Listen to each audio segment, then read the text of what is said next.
Olá, bem-vindo à Rádio ViaPrev, o seu podcast com informações previdenciárias. No programa ViaPrev Entrevista de hoje vamos falar sobre TEA, transtorno do espectro autista. Com dados fornecidos pelo CDC, Centro de Controle de Doenças e Prevenção dos Estados Unidos, os diagnósticos de autismo continuam aumentando, com abrangência em todas as classes, raças e etnias. Em março de 2020, os números da prevalência do autismo são de 1 para 54, ou seja, 54 crianças nascidas, uma é diagnosticada com autismo. Um aumento de 10% em relação ao número anterior de 2014, que era de 1 para 59. Segundo a OMS, Organização Mundial da Saúde, o TEA, transtorno do espectro autista, se refere a uma série de condições caracterizadas por algum grau de comprometimento no comportamento social, na comunicação e na linguagem, e por uma gama estreita de interesses e atividades que são únicas para o indivíduo e realizadas de forma repetitiva. Indivíduos com o transtorno do espectro autista frequentemente apresentam outras condições concomitantes, incluindo epilepsia, depressão, ansiedade e transtorno do déficit de atenção e hiperatividade, TDAH. O nível de funcionamento intelectual em indivíduos com TEA é extremamente variável, estendendo-se de comprometimento profundo até níveis superiores. Eu sou Maura Âmbar e para falar sobre TEA, transtorno do espectro autista, temos a presença da Marli Tâmbara, que é psicóloga, pós-graduada em psicopedagogia clínica e institucional, com especialização em terapia comportamental, formada em análise do comportamento aplicada ao TEA e atraso do desenvolvimento. Mestre em educação, professora do curso de graduação em psicologia da Unip, professora convidada do curso de pós-graduação em psicopedagogia da Universidade Cruzeiro do Sul desde 2012. Professora convidada dos cursos de pós-graduação em psicopedagogia, neurociência e educação, alfabetização e letramento, educação infantil da FMU desde 2018. Membro do grupo de pesquisa em educação especial e inclusiva na Universidade Federal do ABC. E além desse currículo muito lindo, a Marli também é mãe da Mariana. Seja bem-vinda, Marli, à Rádio ViaPrev. Obrigada, Maura. É um prazer estar com vocês hoje aqui e eu espero poder trazer alguma contribuição aí para os ouvintes. Com certeza. E para contribuir com a nossa conversa, também temos conosco o advogado previdenciarista Gabriel Macedônio, que presta consultoria para a ViaPrev, e também contamos com a presença da Laís Jeremias, especialista em benefício de prestação continuada, o conhecido BPC Loas. Bom, eu quero te dar as boas-vindas, Gabriel. Obrigado, Maura. Sempre um prazer estar aqui com vocês no programa. Vamos lá bater mais um papo e espero que a gente possa trazer coisas interessantes para os nossos ouvintes. Muito bom, obrigada. E boas-vindas também para a nossa querida Laís, que já tem cadeira cativa aqui na Rádio ViaPrev. Obrigada, Maura. É um prazer estar aqui de novo. Bom, eu vou começar perguntando para Marli. Marli, eu gostaria que você falasse um pouco sobre você e também do seu trabalho de pesquisa voltado às pessoas com TEA. Então, Maura, eu fui mãe mais tardiamente, né, aos 40 anos, né, e por volta de 1 ano e meio, a gente começou a suspeitar, né, da ausência, na verdade, de alguns comportamentos que normalmente, né, estão presentes numa criança mais ou menos dessa idade, né. Eu já era psicóloga, e então, conversando com a pediatra, né, da minha filha, eu ouvi o que muitas outras mães também ouvem diariamente, né, ou já ouviram, né, alguns pediatras acabam pontuando de que não, cada criança tem seu tempo, né, então, por exemplo, a não presença da fala, né, é uma das coisas que mais chamam a atenção, alguns movimentos estereotipados, né, e uma dificuldade de olhar para quem chama, atender pelo nome. Então, isso tem sido atualmente utilizado como uma espécie de um checklist, inclusive, para algumas famílias, têm acesso, inclusive, a isso. Hoje tem na internet, a gente acha, né? Há 10 anos atrás isso não era tão divulgado. Mas hoje alguns professores já sabem disso, algumas famílias, e acabam até procurando bastante precocemente ajuda quando detectam que tem alguma diferença no desenvolvimento da criança, né? No meu caso, apesar de eu já ser psicóloga, né, eu percebia que tinha alguma diferença, mas eu não sabia nomear do que se tratava. E aí fui pedir ajuda para o pediatra, né? E aí a gente começou, na verdade, assim, a contragosto do pediatra, né? Porque ele não concordou, mas eu fui atrás de uma investigação com um neuropediatra. Então, o caminho, normalmente, que as famílias fazem é esse que foi a nossa história aqui também. Né? A gente, às vezes, pede ajuda para o pediatra muitas vezes desconhece, enfim, os marcos do desenvolvimento, né? E acaba dizendo para a família que não, tudo bem, algumas crianças falam mais tarde, enfim, geralmente a fala é uma das coisas que mais chama atenção no primeiro momento, né?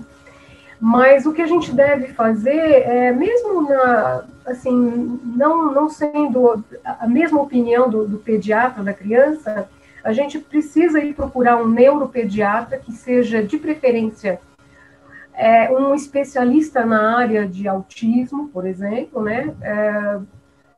E que ele comece, ele ou ela, né, o médico, faça uma investigação nesse sentido, né, de procurar investigar a ausência de alguns comportamentos que já deveriam estar presentes nesta fase do desenvolvimento.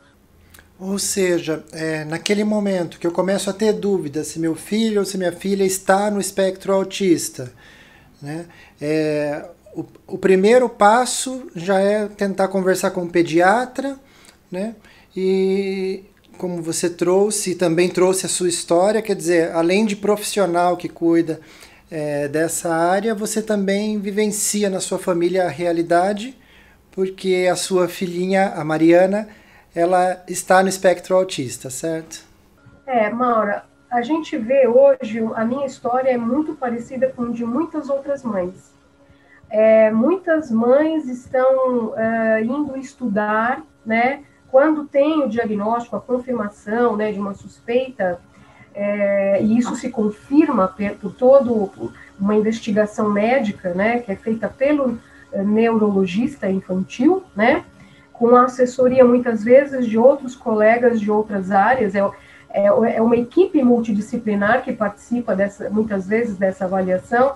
Então, geralmente, tem um fonoaudiólogo, um psicólogo, né, às vezes um terapeuta ocupacional, enfim. Quando isso, então, esses sinais são investigados e há a confirmação de que trata-se de um caso de transtorno do espectro autista, a gente tem visto, nos últimos anos, muitas mães terem a mesma, assim, o projeto de vida alterado, né? E muitas passam a estudar para... tem várias razões, né? Ou para compreender melhor, inclusive, a intervenção terapêutica, para colaborar como coterapeuta, porque a gente sabe que o tempo que é preconizado, né, que é recomendado de intervenção, é de cerca de 40 horas semanais. Então, isso, poucas famílias conseguem bancar financeiramente, né, toda essa intervenção. Então, às vezes, a gente tem que fazer muita coisa em casa. E aí, muitas mães estão indo estudar. No meu caso, como eu já era psicóloga e também já tinha a formação em psicopedagogia, isso se tornou também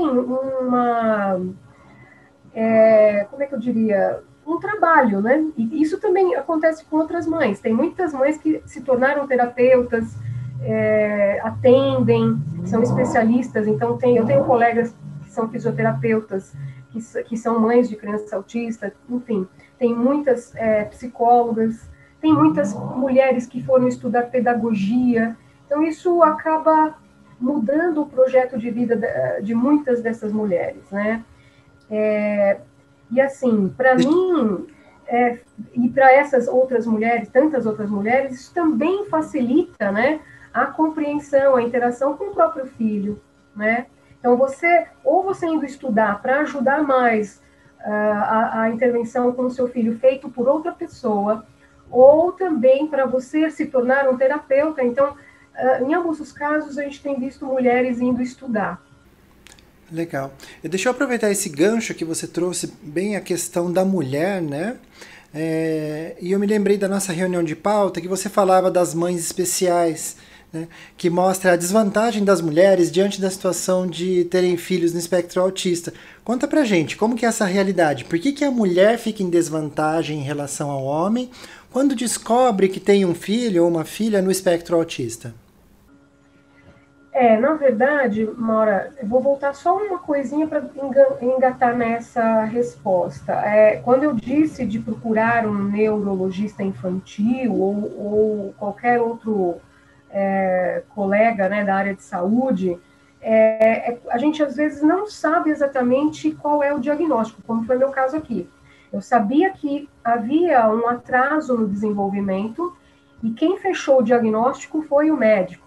Então, o que a gente precisa entender é que a família, sempre na dúvida sobre o desenvolvimento do filho, deve procurar um médico, né? Muitas famílias, inclusive, recebem encaminhamento por parte da escola, né? Da creche, da escola, né? De educação infantil. Olha, tem alguma coisa que está nos preocupando, que está diferente das outras crianças. Então, no meu caso e de outras tantas famílias, a gente recebeu o diagnóstico de autismo, mas hoje existem muitas outras, enfim, deficiências. A gente tem aí uma gama, né, de neurodiversidade. Então, se a gente olhar lá o DSM-5, que é o livro o livro de doenças mentais, né, tem lá um capítulo só de transtornos do neurodesenvolvimento, né? Não é uma doença, apesar de estar no livro, né, de doenças mentais, não é uma doença, são deficiências, né? Então, o transtorno do espectro autista é considerado hoje uma deficiência, né, neurológica. Agora, engatando na sua pergunta, essa questão da desvantagem é porque... eu não sei se você já ouviu falar de um assunto que está muito agora sendo comentado, que é a interseccionalidade, né? Que é a sobreposição de papéis que uma mesma pessoa, sobreposição de identidades, na verdade, que uma mesma pessoa é atribuído, né, pela sociedade. Então, no caso de mulheres ou com deficiências, né, elas próprias, ou com filhos com alguma deficiência, e pode ser, então, uma deficiência física, uma deficiência sensorial, ou seja, visual, auditiva, ou mesmo a questão do autismo, existe uma sobreposição de papéis sociais, né? Então, você é mulher, é mãe de uma criança deficiente, né? Muitas vezes tem outras sobreposições, né? Então, envolve a questão de etnia, de gênero, de classe social. Então, o que a gente vê quando a gente fala de deficiência, às vezes é um acúmulo de dificuldades, e aí por isso que eu falei para você de desvantagem, né? Do ponto de vista social, não é que a gente ser mãe de uma criança com alguma necessidade específica é uma desvantagem em si, né? Não isso, mas socialmente, né? Então, muitas mães deixam de trabalhar porque não tem quem cuide do filho, né? Muitas mães precisam, então, dedicar a vida a levar as crianças para ir voltar de terapias diárias, né? Então, é nesse sentido que é de desvantagem. E a gente vê também um maior número de mulheres executando este cuidado em relação ao filho que tem alguma deficiência, né? Muitas vezes essa mulher nem tem um companheiro, né? A gente também ouve relatos de mulheres que se separam, né? Muitas vezes o homem ele vai embora, tentar constituir uma outra família dita normal, né? Sem essa questão que envolve a deficiência. Mas a gente vê também, então essa mulher, ela fica totalmente, o projeto de vida dela fica totalmente tomado pelo cuidado que ela precisa dedicar a esta criança, né? Então é nesse sentido que eu usei de desvantagem, tá? Então a gente pode entender essa situação que é muito corriqueira, a dupla jornada, às vezes tripla jornada. Quando está diante da situação de ter um filho com alguma deficiência, isso se potencializa. É nesse sentido que você traz para a gente essa dificuldade? É, isso mesmo. Você sabe que tem alguns estudos nos Estados Unidos que levantam, né, de que o estresse de uma mulher, né, mãe de uma criança com deficiência, pode ser comparado ao estresse pós-traumático de um soldado de guerra. É um estresse contínuo, né? Não é pontual, né? Então, não sei se a gente poderia dizer que é um estresse pós-traumático, mas é uma sobrecarga física e emocional contínua, né? Então, a gente vê mulheres assim queixando, por exemplo, de uma piora de todo da saúde, né? Não só mental. Então, olha, agora passei a ter síndrome metabólica, né? Então, eu tenho pressão alta, triglicérides, diabetes, engordei, né? Então, muitas passam a sofrer de ansiedade generalizada, depressão. Então, e por conta do quê? Eu arrisco a dizer que não é claro que cuidar de uma criança com autismo exige muito, né? Muito preparo técnico, inclusive, né? Eu acho que é até por isso que muitas de nós vamos estudar para poder dar enfim, cuidar da maneira que a criança, de fato, ela vai entender que está sendo cuidada, né? Que a boa parte das crianças TEA tem um prejuízo verbal e há uma porcentagem de crianças que têm também um grau de deficiência intelectual. Então, muitas de nós, a gente acaba precisando se formar em mães, né, de criança TEA. E, além disso, eu acredito que essas mães, os pais, de maneira geral, precisam de um acompanhamento psicológico também, não é? Porque, além de todo esse processo, que muitas vezes pode ser de negação, de não aceitar a situação, porque não foi o filho que eu sonhei, apesar de que, como dizem, o amor de mãe supera tudo, né? Mas existe aquela expectativa que a gente coloca em cima dos filhos, não é? Então eu imagino que teria muita coisa que deveria ser trabalhada em terapia com os pais. Também deveria. Então, quando a gente fala do suporte que o sistema público de saúde deveria nos oferecer, não é somente para a criança, né, o jovem, o adulto com diagnóstico de TEA, mas também do seu cuidador, o seu principal cuidador. A gente está falando hoje de mãe, mas é como você falou, pode não ser só a mãe, né? A mãe pode ter uma rede de apoio e ter também, então, o seu marido, o seu companheiro ou companheira, o avô, a avó da criança. A gente tem famílias aí que são muito engajadas e a mãe conta aí com uma rede de apoio. E tem também aquelas que não contam, que é como eu falei, que precisam se desdobrar aí nos cuidados integralmente, né? E como que fica a preocupação de futuro para essa mãe? A gente conversava na reunião de pauta que muitas vezes as mães têm medo de morrer e deixar os filhos desamparados. Como que fica essa situação? A outra constante, quando a gente conversa com famílias, e principalmente as mulheres, as mães, né, a gente fala uma para outra disso, né? O medo da morte, porque a impressão que fica é que só a mãe mesmo que dá conta, né? Então, a gente, dentro dessa rede de apoio, a gente também deveria contar com a escola, né, com uma oferta de serviço de saúde pública.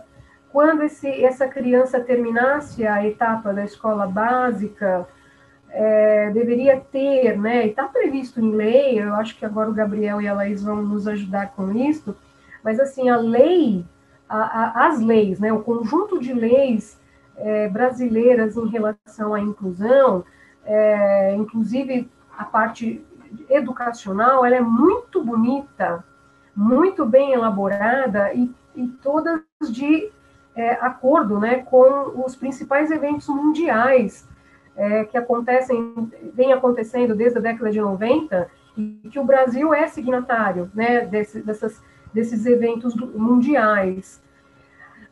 Mas o que a gente vê na prática é uma dificuldade muito grande disto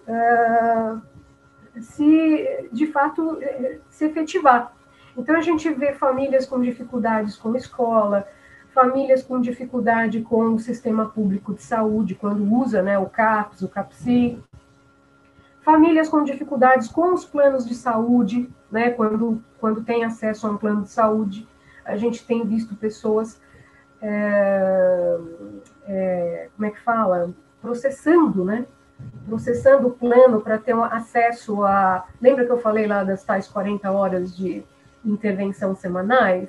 Então, para poder conseguir isto, que o plano faça, né, ofereça, né, esse serviço. Enfim, então, a morte, ela vem como um assombro, né, porque você pensa assim, bom, eu não estou conseguindo que a escola dê conta com qualidade do meu filho. Não estou conseguindo ver que o Estado está dando conta do meu filho. Quando terminar a escola, não sei se vai vigorar aí o emprego apoiado, né? Se meu filho vai de fato conseguir isso. Quando ele ficar adulto, se eu morrer, eu vou conseguir uma residência assistida? Porque eu lembro que eu te contei, né, Maura, que o número de residências assistidas é ínfimo perto do número de pessoas adultas com TEA, né? Então, o que a gente vê é que a família precisa cuidar, né?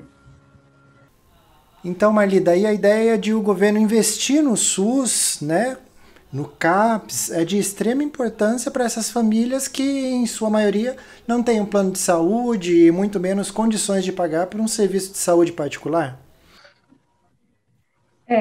A gente, em termos de políticas públicas, a gente, como eu falei agora há pouco, a gente tem documentos muito bem elaborados, né? Mas a gente não vê tanta eficiência na prestação do serviço em si. E isso não só para a área de saúde, mas a gente também, como eu sou mestre em educação, eu tenho que falar muito também da questão da escola, né? É uma das também dificuldades que as famílias têm enfrentado.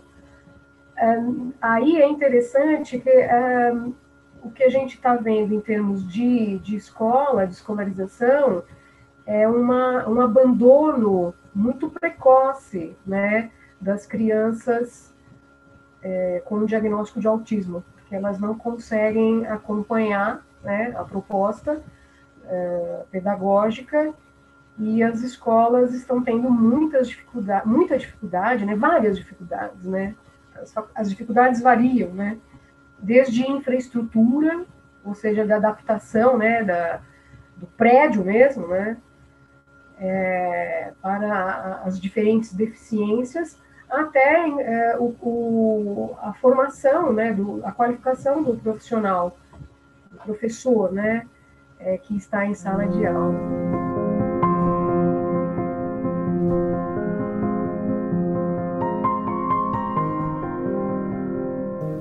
Por falar nessa questão de escola, eu queria trazer para a nossa conversa o Gabriel com a ideia de como que a lei vê, né, essa questão da escola, como que deveria ser, Gabriel, esse acolhimento à pessoa com deficiência nas escolas, no mercado de trabalho, né? Que respaldo que a gente tem da lei em relação a esse acolhimento de pessoas com deficiência, no caso aqui, pessoas dentro do espectro autista? Maura, então, vamos lá. Eu, ouvindo a história que a Marli contou, a história pessoal, é, bate direitinho com o que eu pretendia trazer para vocês em termos de proteção legal. O papel das mães e da família, mas especificamente das mães, sempre foi muito forte na garantia de direitos das crianças ou das pessoas que têm transtorno do espectro autista. E, recentemente, em 2012, a gente teve a promulgação de uma lei que instituiu uma política nacional, né, com diretrizes e políticas públicas a serem adotadas na proteção dessa população. E o que é muito interessante que essa lei foi chamada de Lei Berenice Piana, que nada mais é que a história de uma mãe que descobriu que, assim, notou os sintomas que aqui a gente descreveu, do seu terceiro filho, o filho caçula, naquele momento, e era uma época, nos anos 90, em que muito pouco se falava sobre esse termo, ou pelo menos o acesso a que essas mães tinham aos estudos, ou profissionais até dessa área da saúde, era muito escasso. E, então, é como se ela tivesse estudado tanto e feito o próprio diagnóstico do filho, até que, obviamente, ela conseguiu realizar um tratamento, achar um profissional adequado, que a dificuldade, como a Marlene ressaltou, é tremenda. E aí, uma vez realizado, conseguido consolidar esse tratamento do filho, né, e estabilizado a sua vida, ela conheceu muitas mães na mesma situação e se uniram, se associaram. E junto começaram a trabalhar essa questão dos direitos específicos das pessoas com o transtorno do espectro autista. E foi interessante porque chegou no Senado, na Comissão de Direitos Humanos e de Participação Legislativa, uma discussão e um projeto de lei da associação dessas mães para justamente incluir as pessoas com TEA nas políticas já trabalhadas mundialmente e no Brasil, as pessoas com deficiência. Né? Então, foi uma das poucas iniciativas, as raras iniciativas de um projeto de lei e de uma lei efetivamente promulgada que partiu diretamente da sociedade civil, de um grupo organizado de pessoas, né, que trouxe a demanda e o debate para comissões do Senado, como deve ser feito, né, e que posteriormente foi levado à votação e foi promulgado. E nessa política, e aqui eu acho interessante também a gente relembrar alguns outros bate-papos que a gente teve antes, que a gente também teve uma outra conversa sobre a questão da pessoa com deficiência num espectro amplo, falando das convenções, da Convenção de Nova York, que garantiu os direitos, o Estatuto da Pessoa com Deficiência aqui posteriormente no Brasil, e também trago ainda um pouquinho da conversa que a gente teve sobre as pessoas, sobre a proteção da população LGBTQI a mais. Por quê? A gente falou naquele programa, e aqui eu falo para instigar os ouvintes a irem ouvir aquele bate-papo, a importância da regulamentação. Né? É como a Marli colocou, é muito difícil a prática, a gente sabe, a prática da política pública ela é muito mitigada, ela é muito complicada. A lei é maravilhosa, né? E nós, advogados, a Laís também entende muito isso, a gente transita entre o mundo do ser e o dever ser, né? Como as coisas são e como elas devem ser. Né? Então, a partir do momento em que eu regulamento, eu consigo transitar melhor entre essas esferas. Então, a busca justamente eu tenho uma regulamentação, eu tenho uma determinação, eu tenho uma política nacional de proteção. Então, eu posso não ter as condições adequadas, mas eu posso exigir que essas medidas sejam cumpridas. E isso faz muito parte do nosso trabalho e da assistência social como um todo. Né? Aí aqui eu destaco para vocês algumas coisas que a Lei Berenice Piana trouxe para a gente, em conjunto com as outras legislações e a Convenção da Pessoa, o Estatuto da Pessoa com Deficiência, né, que é oriundo da Convenção de Nova York, que é uma questão mundial, uma proteção mundial. E aqui a gente tem essa política nacional, prioritariamente, a gente fala do atendimento no SUS. Então, todos falam, a lei determina que é dever um diagnóstico precoce, apesar da gente saber que essa não é a realidade, como a Marli trouxe com muita propriedade, é muito complicado um diagnóstico precoce, é necessário um especialista, um acompanhamento contínuo e uma presença direta, porque cai naqueles estigmas mesmo que foram colocados. Então, mas enfim, o diagnóstico precoce, ele é uma determinação dessa política, então temos que observar e sempre levar isso em consideração, tá? E continuamente o tratamento, com acompanhamento multiprofissional e também com o uso de eventuais medicamentos, tá? Isso previsto na legislação. Além disso, também o atendimento prioritário, inclusive essa lei Berenice-Piana, ela prevê a confecção de uma carteirinha, que é feito para as pessoas que têm o transtorno do espectro autista e possam apresentar e serem atendidas com a prioridade que demanda a política nacional, né? E ainda assim também temos uma determinação de garantir uma nutrição adequada e com uma terapia nutricional, tá? Então essa é a parte SUS, né, as determinações. Além disso, ainda tem outras questões que não se aplicam especificamente somente às pessoas com transtorno de espectro autista, mas as com deficiência no geral, né, e que essa lei veio garantir com muita propriedade, que é, por exemplo, o passe livre, né, para pessoas que têm uma renda abaixo de 2 salários mínimos, tá? Ela pode procurar o CRAS, né, que é o Centro de Assistência Social da sua cidade, e pode obter o passe livre, o transporte público garantido sem custo. A educação, eu vou até deixar a educação, porque a gente vai acabar se alongando um pouquinho mais ali, vou deixar para o final. Uma coisa que eu acho muito interessante é a importância da família na presença, a presença da família na vida da pessoa com transtorno. Então, no âmbito do serviço público, a lei também determina uma redução de jornada para esses pais que têm filhos com transtorno do espectro autista. Tá? Isso é aferido por uma perícia oficial, tá? Para determinar exatamente como é o tratamento, quão deve ser reduzida essa jornada, sem prejuízo, obviamente, dos seus proventos da sua remuneração. Então, isso eu acho um ponto muito importante, que fosse até estendido para a esfera privada, que a gente tem uma discussão muito grande em umas teses, por exemplo, de auxílio-doença. O auxílio-doença ele tem uma previsão de que você pode estar na incapacidade própria ou de terceiros. Então, a gente fala muito em auxílio-doença parental, né, em alguns momentos específicos. Então, eu não acredito que seja essa a melhor solução, mas sim uma política mais específica nesse âmbito e para atingir a esfera privada. A gente sabe que é a maior realidade. Temos ainda também as cotas, né, que tem no mercado de trabalho, que variam de acordo com o número de vagas e funcionários existentes naquela empresa, tá? Sempre, acho que até o limite de 5% quando a empresa possui mais de 1.000 funcionários, tá? Esses são padrões. Além da acessibilidade e da prioridade no atendimento, né? Isso é básico. Qualquer estabelecimento, seja ele público ou privado, mas desde que seja essencial, ele tem que garantir o acesso à inclusão. Tem que ser, todo mundo tem que ter acesso àquilo lá, e eu posso exigir isso, né?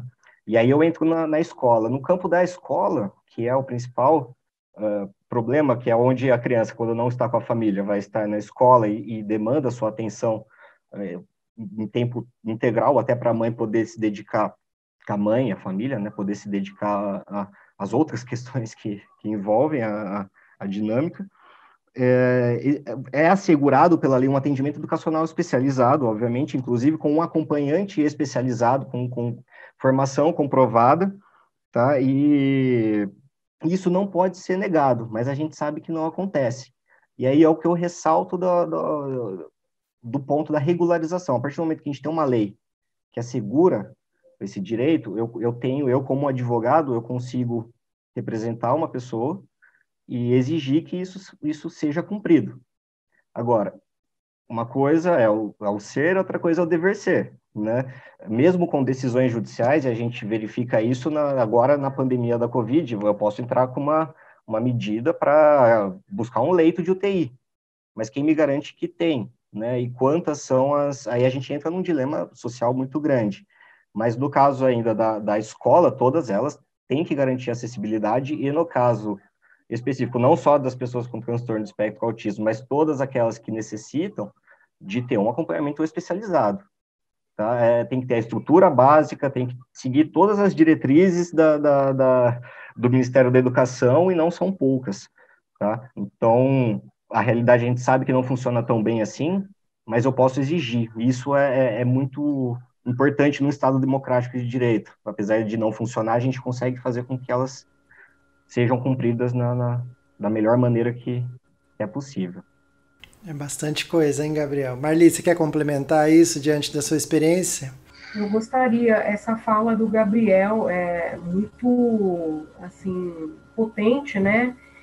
Como a gente tem, né, na área de direito, tudo muito bem construído, né, Gabriel? Mas, assim, você estava falando e eu estava aqui pensando em tudo que eu particularmente vivo aqui com a minha família, e o que eu ouço e leio, né, de relatos nos grupos de pais que a gente participa. Muitas famílias, às vezes, chegam a precisar tomar uma atitude de processar, né? Por exemplo, uma instituição, uma escola ou um plano de saúde, para tentar, né, ter acesso a essa garantia que está prevista em lei. Mas isso é uma medida, muitas vezes, é o último passo, e ela é extrema, porque, no caso da relação que a gente tem com as escolas, é muito complexo, né? Você ter um parceiro que está sendo forçado a fazer, por lei, aquilo que... Entende? Vocês entendem o que eu quero dizer? Sim. Então, todas as famílias procuram, né, na medida do possível, estabelecer uma relação de parceria com a escola, mas o que a gente vê é que, como eu falei agora há pouco, muitas escolas, elas têm dificuldades também de oferecer esse serviço. Então, falta mesmo também uma infra, né? Eu estava falando agora há pouco da infra física, mas não é só essa infra, né?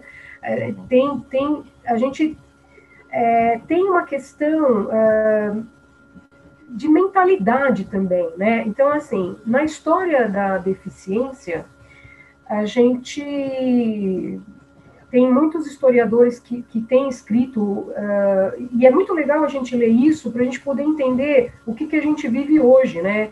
Acho que essa é uma das grandes funções da história, né, do historiador, é trazer isso para a gente. Poxa, por que a gente vive isso agora? Porque lá no passado teve todo um caminho, né? Então, assim, na história da mentalidade, a gente foi passando desde lá da antiguidade clássica, lá, né, Roma, Esparta, né, em que quem era diferente era banido da sociedade. Então, você é diferente. A gente tem até, né, alguns termos, paradigma da sobrevivência. Então, assim, olha, você é uma pessoa que não tem a mesma, enfim, a mesma capacidade, né, a mesma habilidade que os demais cidadãos aqui dessa sociedade, então você vai ser banido, porque você coloca o resto da sociedade em risco. Pois bem, na Idade Média a gente viu que isso mudou, né, para um outro paradigma, que é assim, de explicar, né, a diversidade como um fenômeno sobrenatural, né? Então tudo era explicado, né?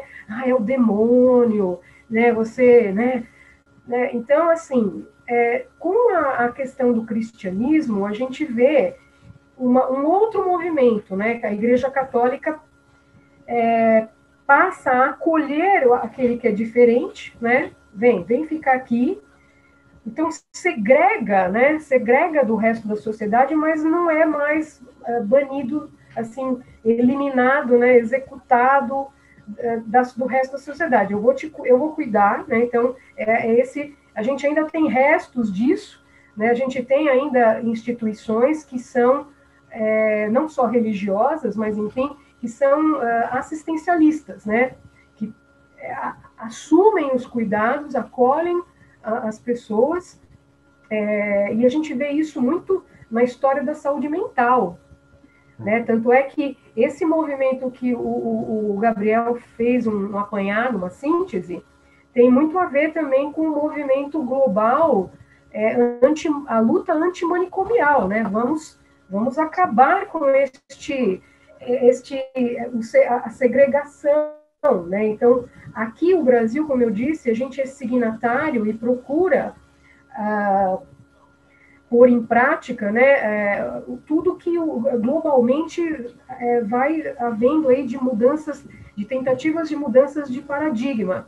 Então, a instituição, né, do CAPS, do CAPSI, veio muito para dar conta, olha, não vai ter mais hospital psiquiátrico, né, não vai haver mais manicômio, você vai poder fazer um tratamento num centro, né, que é aberto, durante o dia, depois em casa você fica com a sua família, mas a gente vê que isso não foi suficiente, né? A ideia é ótima, mas tem muitas famílias que relatam, bom, esse meu familiar tiver um surto, por exemplo, num sábado, eu vou esperar o CAPS abrir na segunda de manhã, né? Então, tem alguns pontos ainda a serem melhorados, né? Então, a população, ela procura usar o serviço de saúde pública. E a rede também, as redes, né, públicas de ensino, mas o que a gente vê, ainda falta uma oferta, né, de qualidade desses serviços, né? O que a gente vê hoje é um movimento, então a gente passou lá pela essa fase de exclusão, né? O diferente vai para fora.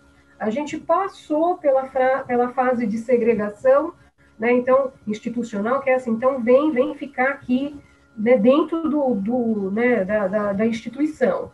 Nós, em seguida, passamos por um outro momento que chama de integração, que é mais ou menos assim, tá bom, você pode conviver com a gente, mas você aí e eu aqui.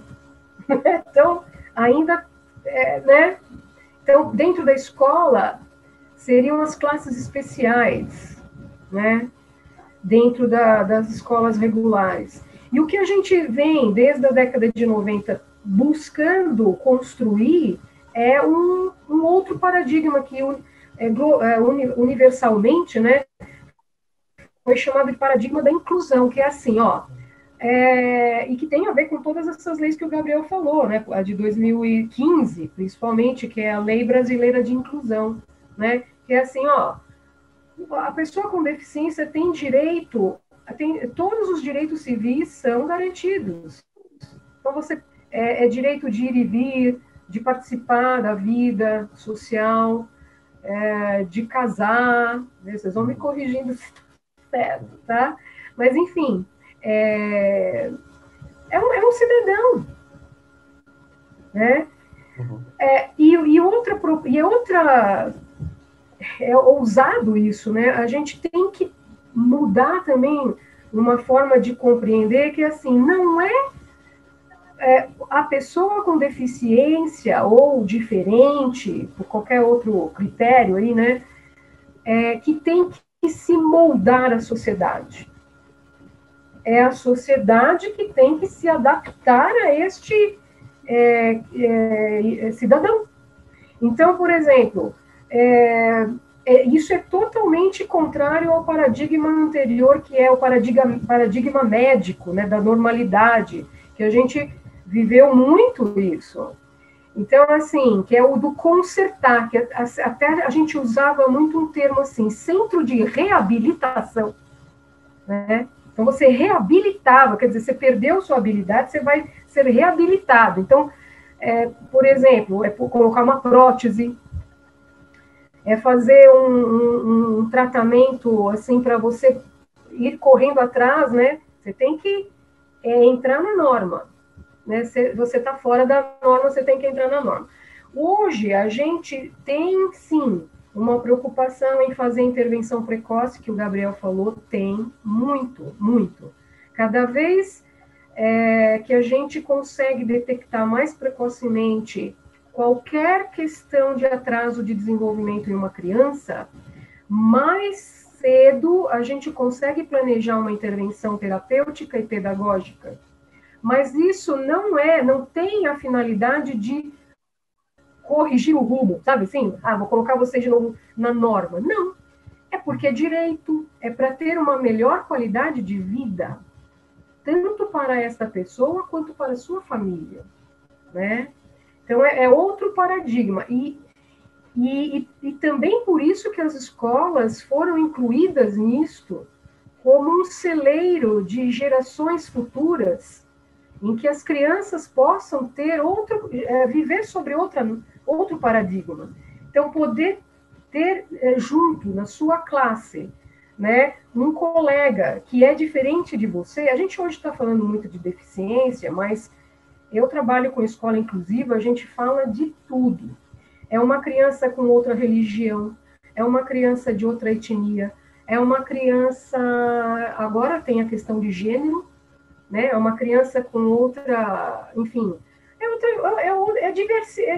um público diversificado, e que todos têm direito a estar na mesma escola. Então, o Plano Nacional de Educação, né, o PNEE, né, Plano de Educação Especial, o ano passado correu um sério risco de sofrer uma reviravolta, pelo qual a sociedade lutou por muitas décadas, né?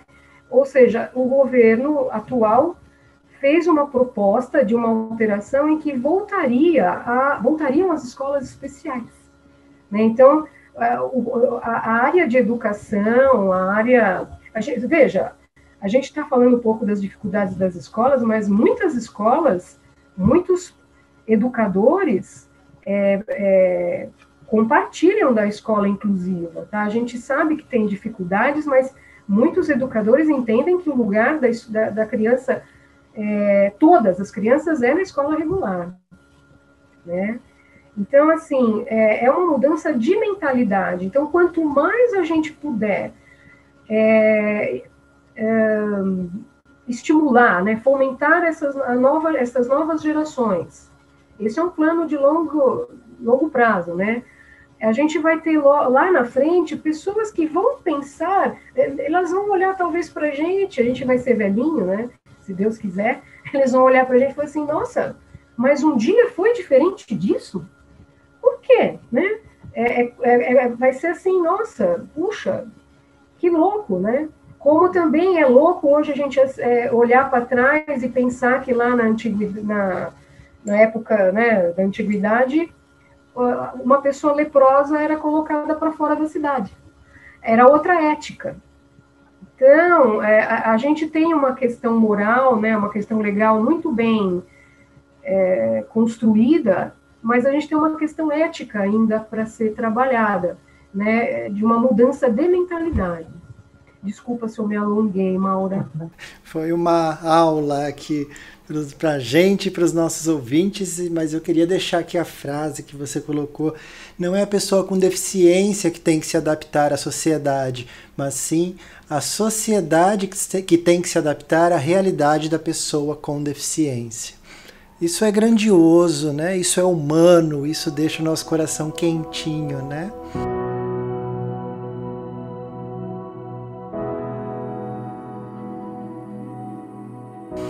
Eu queria pedir para a Laís contribuir com a gente, que ela me trouxe um caso de uma mãe que, com o filho no espectro autista, estava passando por uma grande dificuldade justamente por essas realidades que você trouxe, Marli, né? Da mãe não conseguir trabalhar por ter que cuidar do filho e como fica. E teve um caso desse que a Laís acompanhou de perto, né? Que ela conseguiu ter acesso ao benefício do INSS e isso veio em socorro daquela situação que ela estava vivendo. Como que foi, Laís? Então, Maura, na verdade, a gente tem essa como exemplo, mas ouvindo aqui, né? Ouvindo aqui o que a Marli disse, o que o Gabriel também trouxe, eu começo a me lembrar de muitos exemplos, né, de atendimentos que foram feitos no escritório, mas porque a gente sempre acaba encontrando essas mães, né? Então, é sempre a mãe que vem, normalmente desesperada, sem ter como trabalhar, realmente porque ela não tem com quem deixar o filho dela, e como a Marli bem ressaltou, né, precisa de acompanhamento, e normalmente então pega a semana inteira, né, ou a maior parte da semana, então para levar o filho, buscar o filho, né, e exige, né, então a gente não tem como, né, a pessoa trabalhar e desenvolver as duas funções. Então, essa mãe específica, ela fazia faxina, né? Então, ela dependia que alguém chamasse para ela fazer. Mas ela foi abrindo mão de alguns dias, então, conforme o filho dela tinha aula ou tinha médico, alguma consulta, aí hoje eu não vou porque eu tenho que levar a criança na escola. E ela não tinha só um filho, né? Ela tinha mais filhos e mãe solo, então a gente já imagina como era a situação dessa mãe, né? E é importante, assim, eu sempre estou aqui falando nos vídeos sobre o LOAS, né? Conhecido, né, como LOAS, que é o benefício de prestação continuada, porque é um benefício assistencial. Então, ele, nesse caso em específico que a gente está falando hoje, né, é para a pessoa com deficiência. Então, precisa ser comprovada essa deficiência através de relatórios médicos, né? É feita a perícia médica, a avaliação social, conforme a gente sempre está ressaltando aqui, né? Então, nesse caso, ela era uma mãe solo, com filhos, sem renda, né? Tinha o cadastro único, né? Então, ela já até era beneficiária do Bolsa Família, mas é lógico que não era suficiente. Então, todas essas questões juntas, né, deu direito a criança a receber o benefício. E ela passou pela avaliação social, novamente, né, pela perícia médica, e foi concedido o benefício. Quando é concedido o benefício, é sempre em nome da criança, né? Então, a criança é quem recebe o benefício. É lógico que a mãe, né, por ser responsável legal, né, ou em casos que às vezes o pai também, que tem tutores que recebem, mas o benefício ele é da criança, né? Então ele é concedido justamente por causa da deficiência que essa criança apresenta. Então é uma assistência, né? É um salário mínimo hoje, mas é uma assistência para vir de encontro justamente com a realidade dessas mães que a gente mencionou hoje aqui. Muito bom. Olha, a quantidade de informação que foi produzida aqui hoje é bem grande, então eu quero agradecer a cada um de vocês, né, por todo o conteúdo que vocês trouxeram para o programa, para os nossos ouvintes. E, Marli, quero deixar você à vontade para esse encerramento, para deixar os seus contatos, deixar uma mensagem aí em especial para as famílias que acabaram de descobrir que tem um filho dentro do espectro autista. Então eu passo a palavra para você. Maura, eu que queria agradecer, eu aprendi muito também com o Gabriel, com a Laís. A gente está sempre aprendendo porque são muitas informações, né? E quando se trata de uma condição de saúde, como é o caso do autismo, a gente precisa de uma rede mesmo de profissionais para poder dar suporte, né? Cada profissional no seu, né, com a sua especialização dá a ajuda aí necessária para a família continuar, né, a sua jornada, né? E assim, eu queria por fim deixar para uma dica, né? Acho que uma das coisas que tem ajudado muito as famílias são redes de apoio entre outras famílias que já estão há um tempo maior, né, na jornada aí, de aprendizado em relação ao seu filho autista. Então, eu particularmente faço parte de um grupo que tem subgrupos no Brasil inteiro, que é o grupo TE Apoio. Então, para quem tiver interesse, pode entrar no Facebook ou no Instagram, TEA Apoio Oficial, TEA da sigla, né? Transtorno do Espectro Autista, tudo junto, né? TEA Apoio Oficial. E esse grupo é um dos grupos de apoio que as próprias famílias, né? E trocando informações e experiências acerca de escola, de médico, de compra de carro com isenção, enfim, gente, as mais variadas ajudas que a gente vai pondo no grupo, o pessoal vai ajudando. Legal. É isso. Muito bom. Gabriel, queria que você deixasse seu contato também, você que presta serviço para a ViaPrev, e desse o seu recadinho de encerramento. Vamos lá, Maura. Para entrar em contato com a gente, com a equipe da ViaPrev, o telefone é 19 25 19 80 90. Qualquer coisa, só mandar uma mensagem, um áudio, qualquer coisa a gente está lá atendendo e dando suporte. Queria agradecer muito a presença da Marli, foi muito bacana todos os posicionamentos, acho que depois a gente vai trocar mais figurinhas por aí e conversar melhor sobre o assunto. Muito interessante e vamos que vamos para a próxima. Maravilha. Foi realmente muito, muito gostoso, né? A gente poder conversar, esclarecer, ver que tem saídas, tem soluções. Também adorei. Laís, suas considerações finais, por favor. Bom, quero agradecer a oportunidade. Eu aprendi muito, fiquei até emocionada em alguns momentos. E até já abri o Instagram e segui a página que a Marli indicou. Então, quero agradecer, estou muito feliz de ter participado hoje. E, bom, muito obrigada, até uma próxima. Muito bom. Obrigado a todos vocês. Então, a página que a Marli recomendou, só frisando novamente, é TEA, T-E-A, Apoio Oficial. Tá bom? Tanto no Instagram quanto no Facebook. Obrigado a você, ouvinte da Rádio ViaPrev, que acompanhou o nosso programa. Qualquer dúvida sobre este programa ou sobre os benefícios do INSS, você pode entrar em contato com a ViaPrev através do WhatsApp, que é o 19 25 19 80 90, ou pelo site viaprev.com.br. Eu sou a Maura Âmbar e este foi o programa ViaPrev Entrevista. Um abraço e até a próxima.